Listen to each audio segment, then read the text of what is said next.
Hi hello friends, welcome back to mister missus Lakshmiran vlogs. ಎಲ್ಲರೂ ತುಂಬಾ ಚೆನ್ನಾಗಿದ್ದೀರಾ ಅಂತ ಭಾವಿಸ್ತಾ ಈ ವ್ಲಾಗ್ನ ಶುರು ಮಾಡ್ತಿದ್ದೀನಿ. ಇವತ್ತು ಹರಪನಹಳ್ಳಿಯಲ್ಲಿ ಊರಿನ ಹಬ್ಬದ ಜೊತೆಲಿ ಇವತ್ತು ಹೂವಿನ ಕರ್ಗ ಕೂಡ ಇದೆ. ಈ ಜಾತ್ರೆ ತುಂಬಾ ಚೆನ್ನಾಗಾಗತ್ತೆ. ಹೂವಿನ ಪಲ್ಲಕ್ಕಿಗಳು ಮತ್ತು ಮುತ್ತಿನ ಪಲ್ಲಕ್ಕಿಗಳು ಅಷ್ಟು ಅದ್ಭುತವಾಗಿರುತ್ತೆ. ನೋಡೋದಕ್ಕೆ ಎರಡು ಕಣ್ಣು ಸಾಲದು. ಆ ಜಾತ್ರೆಯಲ್ಲಿರೋವಂಥ ವೈಭವನೇ ವೈಭವ. ಇನ್ನು ಆರ್ಕೆಸ್ಟ್ರಾ ಅಲ್ಲಿ ಡ್ಯಾನ್ಸು, ಮ್ಯೂಸಿಕ್ಕು ಎಲ್ಲನೂ ಅಷ್ಟು ಔಟ್ಸ್ಟ್ಯಾಂಡಿಂಗ್ ಆಗಿತ್ತು. ಬನ್ನಿ ವರ್ಚುವಲಿ ನಿಮಗೆ ಹರಪನಹಳ್ಳಿ ಜಾತ್ರೆನ ಟೂರ್ ಮಾಡಿ ತೋರಿಸ್ತೀನಿ.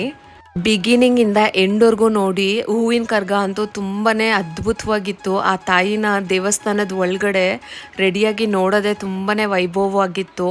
ಯಾವುದನ್ನು ಮಿಸ್ ಮಾಡ್ಕೋಬೇಡಿ, ಎಂಡ್ವರೆಗೂ ವಿಡಿಯೋನ ನೋಡಿ.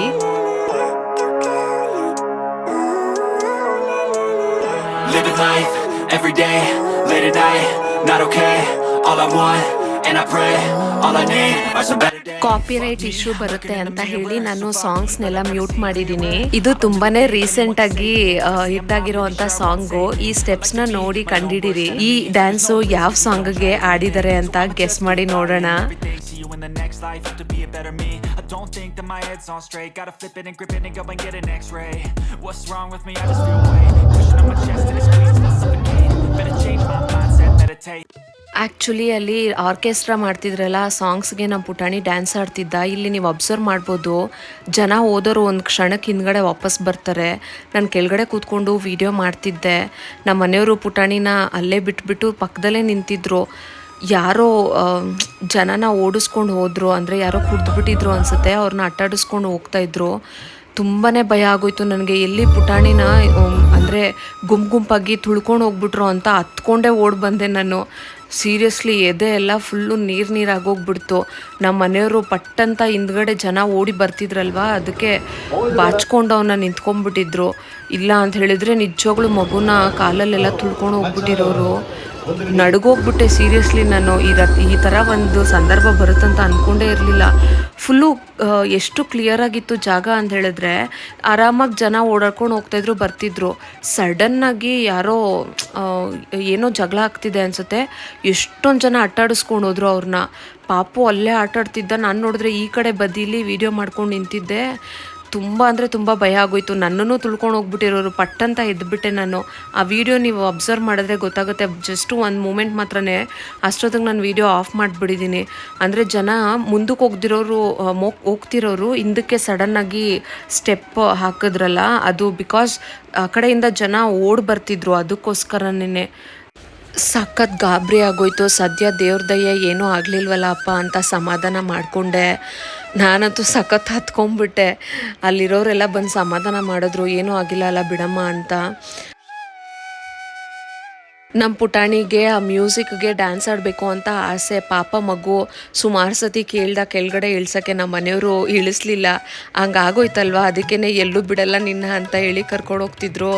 ತುಂಬ ಹಠ ಮಾಡಿ ಅಳ್ತಾ ಇದ್ದ. ಅದಾದಮೇಲೆ ಸ್ವಲ್ಪ ದೂರಕ್ಕೆ ಹೋಗಿ ಖಾಲಿ ಜಾಗ ಇರೋ ಜಾಗದಲ್ಲಿ ನಿಲ್ಲಿಸ್ಬಿಟ್ಟು ಅವನ್ನ ಹಾಡಕ್ಕೆ ಬಿಟ್ವಿ.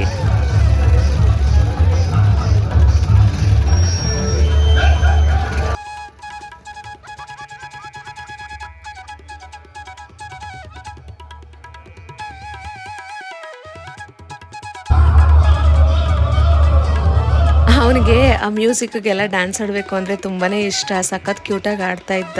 ಅದಾದಮೇಲೆ ಸಮಾಧಾನ ಆದ. ಮುಂದಕ್ಕೆ ಹೋದ್ವಿ. ತುಂಬ ಅಂಗಡಿಗಳು ಕೂಡ ಹಾಕಿದ್ರು ಎಲ್ಲ ಕಡೆ.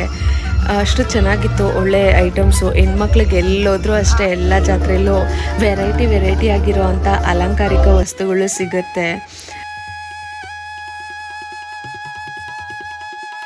ತುಂಬ ಬಳೆ ಅಂಗಡಿಗಳು ಕೂಡ ಇದ್ವು. ಅಮ್ಮನಿಗೆ ಬಳೆ ಹಾಕಿಸ್ಬಿಟ್ಟು ಅದಾದಮೇಲೆ ಸ್ವಲ್ಪ ಮುಂದಕ್ಕೆ ಹೋಗಿ ಮುತ್ತಿನ ಪಲ್ಲಕ್ಕಿಗಳನ್ನೆಲ್ಲ ನೋಡಿಕೊಂಡು ನಮ್ಮ ಪುಟಾಣಿಗೆ ಒಂದು ಡಿಫಾಲ್ಟ್ ಬಲೂನ್ ಇಸ್ಕೊಂಡು ಹೊರಟ್ವಿ.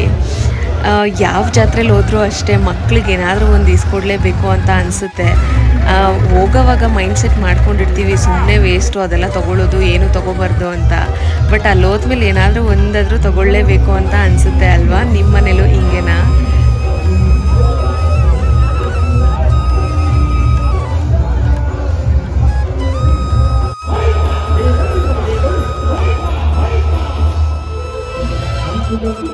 ಆರ್ಕೆಸ್ಟ್ರಾ ಸುಮಾರು 7 ಗಂಟೆಯಿಂದನೇ ನಡೀತಾ ಇತ್ತು. ನಾವು ಅಲ್ಲಿ ಕೂತ್ಕೊಳ್ಳೋ ಅಷ್ಟೊತ್ತಿಗೆ ಆಲ್ಮೋಸ್ಟ್ 10:30 11 ಆಗಿತ್ತು. ಅಂದರೆ ಹೂವಿನ ಕರ್ಗ ಬರುತ್ತೆ ಅಂತ ಹೇಳಿದ್ರಲ್ವ, ಅದಕ್ಕೆ ವೆಯ್ಟ್ ಮಾಡ್ತಾ ಇದ್ವಿ. ನಮ್ಮ ಪುಟಾಣಿಗೂ ಇನ್ನೂ ನಿದ್ದೆ ಬಂದಿರಲಿಲ್ಲ. ಜನ ಅಂತೂ ಕಡಿಮೆನೇ ಆಗಿರಲಿಲ್ಲ, ಇನ್ನೂ ಜಾಸ್ತಿ ಆಗ್ತಾಯಿದ್ರು ಟೈಮ್ ಆದಷ್ಟುನು. ಸರಿ ಅಂತ ಹೇಳಿ ದೊಡ್ಡಮ್ಮನ ದೇವಸ್ಥಾನ ಹತ್ರ ಕೂಡ ಹೋಗಿದ್ವಿ. ಅಲ್ಲಿ ಕೂರಿಸಿ ಅರ್ಶಿನ ಕುಂಕುಮ ಕೊಟ್ಟು ಪೂಜಾರಿಯವರು ನಮ್ಮ ಪುಟಾಣಿಗೆ ತೀರ್ಥ ಎಲ್ಲ ಹಾಕಿದ್ರು. ತುಂಬ ಚೆನ್ನಾಗಿ ಅಲಂಕಾರ ಮಾಡಿದರು. ಆ ದೇವಿನ ನೋಡ್ತಾ ಇದ್ರೆ ಅಷ್ಟು ಚೆನ್ನಾಗಿತ್ತು ಗೊತ್ತಾ. ಅಂದರೆ ನಿಜವಾಗ್ಲೂ ದೇವರೇ ಕೂತಿರೋ ಥರ ಅನ್ನಿಸ್ತಾ ಇತ್ತು. ಅಂದರೆ ಲೈವ್ ಆಗಿ ಅಲಂಕಾರ ಅಂತೂ ಅಷ್ಟು ಔಟ್ಸ್ಟ್ಯಾಂಡಿಂಗಾಗಿತ್ತು. ಆ ದೇವಿ ಮುಖದಲ್ಲಿ ಕಳೆ ಎಷ್ಟು ಚೆನ್ನಾಗಿದೆ ಅಲ್ವಾ ನೋಡೋದಕ್ಕೆ. ನಮ್ಮ ಪುಟಾಣಿ ಕೂಡ ಅಲ್ಲಿ ದಂಡ ಹಾಕಿಬಿಟ್ಟು ದೇವರ ಆಶೀರ್ವಾದ ತಗೊಂಡ. ಆ ಆಚಾರಿಗಳನ್ನೇ ಆಶ್ಚರ್ಯವಾಗಿ ನೋಡ್ತಾ ಇದ್ರು ಅವನ್ನ. ನಾವು ಇನ್ನೂ ಕರ್ಗ ಬರುತ್ತೆ ಅಂತ ವೆಯ್ಟ್ ಮಾಡಿ 12:30 ಹೋಗಿ ಸ್ವಲ್ಪ ಹೊತ್ತು ಮನೆಯಲ್ಲಿ ಮಲ್ಕೊಂಡು ಮಗುನ ನಿದ್ದೆ ಮಾಡಿಸ್ಬಿಟ್ಟು ಬಂದ್ವಿ. 2 ಗಂಟೆ ಆಗ್ಬೋದು ದೇವ್ರು ಬರೋದಕ್ಕೆ ಅಂತ ಹೇಳಿದ್ರು. ಸರಿ ಅಂತ ಹೇಳಿ 2 ಗಂಟೆಗೆ ಎಕ್ಸಾಕ್ಟಾಗಿ ಎದ್ದುಬಿಟ್ಟು ಅಮ್ಮನ್ನು ಎಬ್ಬಿಸ್ಕೊಂಡು ನೇಬರ್ ಆಂಟಿ ಇದ್ದಾರೆ, ಅವ್ರನ್ನೂ ಕೂಡ ಕರ್ಕೊಂಡು ಹಂಗೆ ದೇವಸ್ಥಾನ ಹತ್ರ ಬಂದ್ವಿ. ಕರೆಕ್ಟಾಗಿ ನಾವು ಬರುವಂಥ ಟೈಮ್ಗೆನೇ ಹೊರ್ಗಡೆ ಎಲ್ಲ ರೆಡಿ ಮಾಡ್ಕೋತಾ ಇದ್ರು. ಇನ್ನೇನು ಸ್ವಲ್ಪ ಹೊತ್ತಾಗುತ್ತೆ ದೇವ್ರು ಬರೋದಕ್ಕೆ ಅಂತ ಹೇಳಿದ್ರಲ್ಲ, ಸೊ ವೆಯ್ಟ್ ಮಾಡ್ತಾ ನಿಂತಿದ್ವಿ. ಆ ಡೋರ್ಸು ಯಾವಾಗ ಓಪನ್ ಆಗುತ್ತೋ ಅಂತ ಕಾತರವಾಗಿದ್ದೆ ನಾನು. ಸೀರಿಯಸ್ಲಿ ಅಷ್ಟು ಚೆನ್ನಾಗಿತ್ತು. ಆ ಡೋರ್ಸ್ ಓಪನ್ ಆಗಿದ ತಕ್ಷಣ ದೇವರು ಪ್ರತ್ಯಕ್ಷವಾಗಿ ರೆಡಿಯಾಗಿ ಬಂದು ಕೂತ್ಕೊಂಡ್ರೆ ಹೆಂಗಿರುತ್ತಲ್ವ, ಮೈಯೆಲ್ಲ ಫುಲ್ಲು ರೋಮಾಂಚನ ಆಗೋಯ್ತು. ಆ ಕ್ಷಣಕ್ಕೆ ಹಂಗೆ ಕಣ್ಣಲ್ಲಿ ನೀರು ಬಂದ್ಬಿಡ್ತು. ಆ ಅದ್ಭುತವಾಗಿರೋ ಅಂಥ ಕ್ಷಣಗಳನ್ನ ನೀವು ಕೂಡ ಕಣ್ ತುಂಬ್ಕೊಳ್ಳಿ.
ದೇವರು ಕೆಂಡ ಆದಿದ್ದು ವಿಡಿಯೋ ನಾನು ಸರಿಯಾಗಿ ಮಾಡ್ಕೊಳಕ್ಕಾಗಿಲ್ಲ, ಕ್ರೌಡು ಜಾಸ್ತಿ ಇದ್ದಿದ್ದರಿಂದ.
ಹಬ್ಬಬ್ಬ ಆ ತಾಯಿ ಅಲಂಕಾರ, ಆ ನೃತ್ಯ, ಆ ಜನರ ಸದ್ದು, ಆ ಮೇಳ ಎಲ್ಲನೂ ಅಷ್ಟೊಂದು ಅದ್ಭುತವಾಗಿತ್ತು. ನೋಡೋಕೆ 2 ಕಣ್ಣು ಸಾಲದು, ನೋಡ್ತಾ ಇದ್ರೆ ನೋಡ್ತಾನೇ ಇರಬೇಕು ಅಂತ ಅನ್ನಿಸ್ತಾ ಇತ್ತು. ಬರೀ ಕಾಲಲ್ಲಿ ಅಷ್ಟೊಂದು ಭಾರ ಹೊರ್ತಾ ಅಂದರೆ ಅಷ್ಟು ದೂರ ನಡೆಯೋದು ಅಂತ ಹೇಳಿದ್ರೆ ಸುಮ್ಮನೆನಾ? ಅಂದರೆ ಇದು ಒಂದು ಶಕ್ತಿನೇ ಅಂತ ಹೇಳಿದ್ರೆ ತಪ್ಪಾಗಲ್ಲ. ತುಂಬಾ ಚೆನ್ನಾಗಿತ್ತು ಆ ವೈಭವ ನೋಡೋದಕ್ಕೆ. ನೀವು ಕೂಡ ನನ್ನ ವ್ಲಾಗ್ ಮೂಲಕ ಈ ತಾಯಿ ಆಶೀರ್ವಾದನ ಪಡ್ಕೊಂಡಿದ್ದೀರಾ ಅಂತ ಬಯಸ್ತೀನಿ ಫ್ರೆಂಡ್ಸ್. ನೀವು ಹರಪನಹಳ್ಳಿ ಕರ್ಗನ ಲೈವಾಗಿ ನೋಡಿದರೆ ಒಂದು ಲೈಕ್ ಮಾಡಿ, ಕಮೆಂಟ್ ಮಾಡಿ. ನೋಡಿಲ್ಲ ಅಂತ ಹೇಳಿದ್ರೆ ಆ ತಾಯಿ ಆಶೀರ್ವಾದ ಇಲ್ಲಿಂದನೇ ನಿಮಗೆ ಸಿಕ್ಕಲಿ. ಈ ವ್ಲಾಗು ನಿಮಗೆ ಇಷ್ಟ ಆಗಿದ್ರೆ ದಯವಿಟ್ಟು ಒಂದು ಲೈಕ್ ಮಾಡಿ, ಶೇರ್ ಮಾಡಿ, ಮತ್ತು ನಿಮ್ಮ ಅಭಿಪ್ರಾಯನ ತಪ್ಪದೆ ಕಮೆಂಟ್ ಮೂಲಕ ತಿಳಿಸಿ. ಈ ತಾಯಿಯ ಆಶೀರ್ವಾದ ನಿಮ್ಮೆಲ್ಲರಿಗೂ ಸಿಗಲಿ ಅಂತ ಬಯಸ್ತಾ ಈ ವ್ಲಾಗ್ನ ಇಲ್ಲೇ ಎಂಡ್ ಮಾಡ್ತಿದ್ದೀನಿ. Thank you for watching. Will catch you in next vlog.